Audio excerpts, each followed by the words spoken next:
Hey everyone, guitar enthusiasts, Facebook friends, um, YouTube subscribers, people who just are curious about Andy's free guitar chart videos, and people who are want to know, maybe does somebody know something?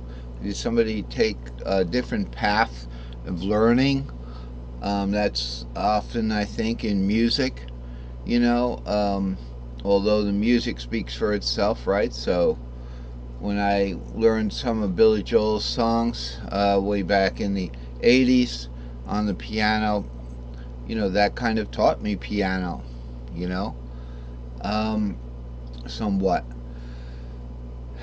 So, and the somewhat I mean is because you can't just take, let's say, two steps of a scale. You can and make a whole song of it, but you're not going to learn a whole scale that way. But you might want to take your favorite two steps. Um, like George Benson's Broadway, da da da, da, da da da, da. Really, these people are trying to teach you music. Um, with their song, but you didn't know that at the time.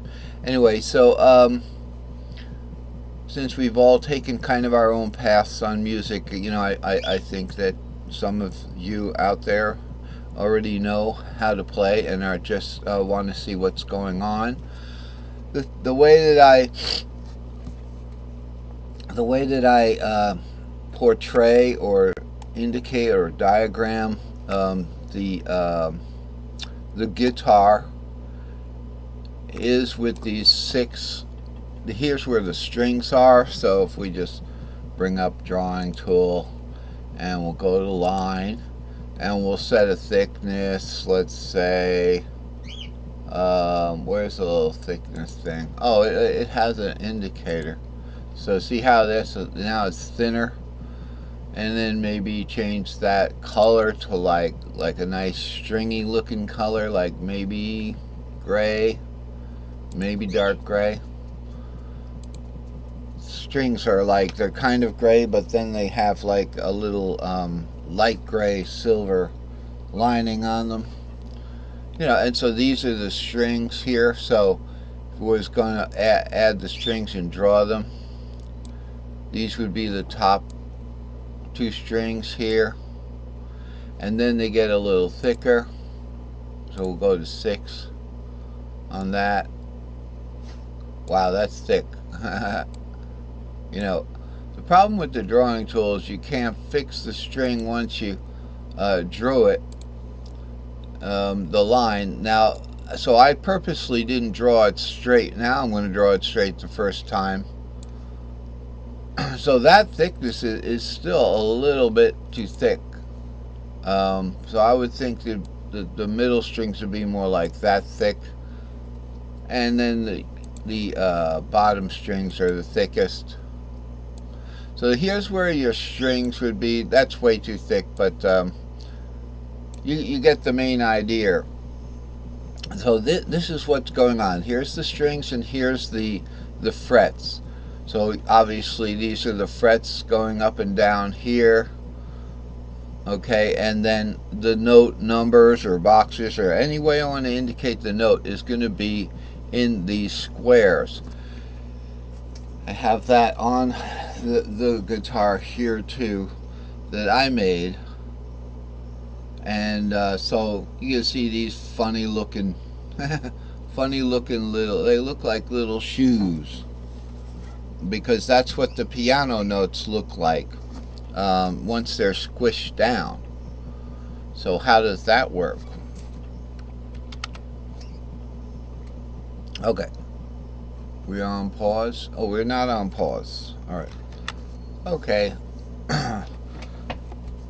So how does that work? So here's what we were just looking at. This is what my guitar has in design theory.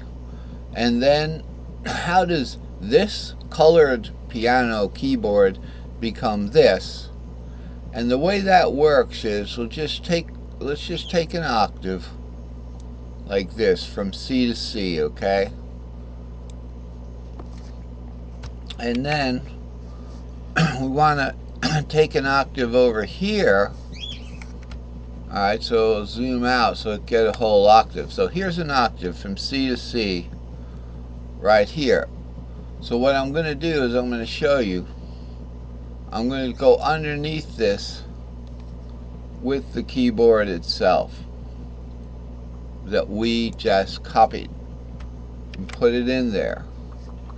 Okay? So now can you see the octave that we grabbed is now this huge, but it's as long as this. And this is what charting this about is, actually first lining up the length and then lining up the width. Okay, now what happens is I can take this and I can just shrink it down, shrink that image down, and it's resizing the image with every little push until it's just as high as a fret. And then that's how that works. That's how that works. Now that it's wrong, you know, if I wanted to get it in there, I'd have to kind of coax it in there with earphone view. You have to do that, and you line it up. You line it up over here, and so that's what we're seeing. The piano keyboard actually just included in the you know, the guitar fretboard there. Additionally, so we have numbers. So this 4 is this F here. Here's the fret nut. So I could draw that. We'll get it a little thicker. Now it's really thick, so it's all set to draw a fret nut down here. You know, that we could have made a bright color, and I forgot, I can't straighten that out. I'm usually just get it down there then straighten it out, but you can't do that in earphone view. But earphone view is a great color, a great program. Anyway, you got the fret here, so it's E, A, D, G, B, E. In the key of C, E's the 3rd, A's the 6th, D's the 2nd, right? G's the 5th of C, and B is the 7th of C. And then on up, repeating that top note, that top string. Alright, so we end up with something looking like this now. We don't have the color notes to look at, and by golly, these things are segmented. What's going on here? What is going on here? Well, look at this. You got this row here, 2 to 2 here, and this is repeating 2 to 2. These are the caged boxes. When you hear the cage system, these are the caged boxes. Alright, so these are the cages, and they interweave. They're interwoven. These are the strings. They're interwoven. So each string in a pentatonic scale has 2 notes.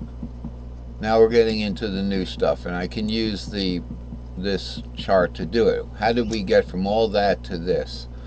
This is the E cage, this is the D cage, this is the C cage. C cage is the beginning cage. So if I put the capo on my guitar here and put it on tight, you know, then we're on the C cage here on the 3, E being the 3rd of C. So there's 2 strings per 2 strings, 2 notes per string. Okay. This cage starts on the 3, which is the E. All right.